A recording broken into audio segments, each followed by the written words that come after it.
Hello bachcho, let's see this question. So the question says a helicopter is moving to the right in the horizontal plane.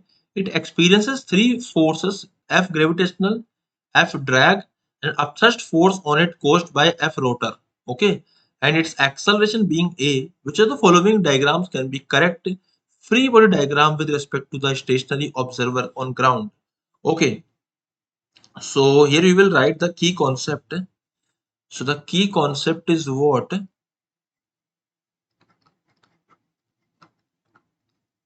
Key concept is what? So F rotor and its acceleration, net acceleration being A. So what is the key concept? The F net is equals to mass into acceleration. This is the net force. Okay, and this net force should be equals to mass into acceleration. पहली चीज तो. And the second thing कि drag force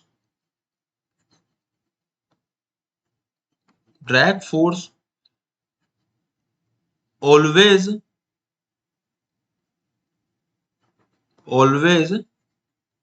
acts in opposite to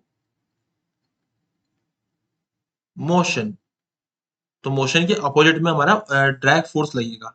so let's start this question. तो यहाँ पे क्या आएगा, let's suppose ये हेलीकॉप्टर है ना. अब इसमें क्या होता है, जो हमारा ड्रैग फोर्स लगेगा वो पीछे की तरफ ही लगेगा. तो एफ ड्रैग तो क्लियर है कि पीछे की तरफ लगेगा, एंड एमजी भी क्लियर है कि हमारा नीचे ही लगेगा ग्रेविटेशनल फोर्स. अब बात आती है रोटर की. तो देखो हेलीकॉप्टर अगर चल रहा है, इसका मतलब इसमें कोई ना कोई फोर्स ऊपर लगना चाहिए था जो एमजी को बैलेंस करेगा, वन कंपोनेंट. एंड एक कंपोनेंट ड्रैग को बैलेंस करेगा और साथ में इसको एक्सेलरेट भी करवाएगा. इसका मतलब हमारा फोर्स कुछ ऐसे लगना चाहिए, है ना, एफ रोटर, क्योंकि रोटर की वजह से ये हेलीकॉप्टर चल पा रहा है. कुछ ऐसा लगना चाहिए कि इसका ये कंपोनेंट तो इस ड्रैग को बैलेंस करे एंड इसका ऊपर वाला कंपोनेंट एमजी को बैलेंस करे एंड ये उसको आगे एक्सेलरेट कर पाए. मतलब ये कंपोनेंट आगे की तरफ एक्सेलरेट करे और ये वाला कंपोनेंट जो है इसका ऊपर वाला ये एमजी को बैलेंस करे. This should be the answer and it is matching with option number 3. Option number 3 is my final answer. I hope you understood it well. Best of luck.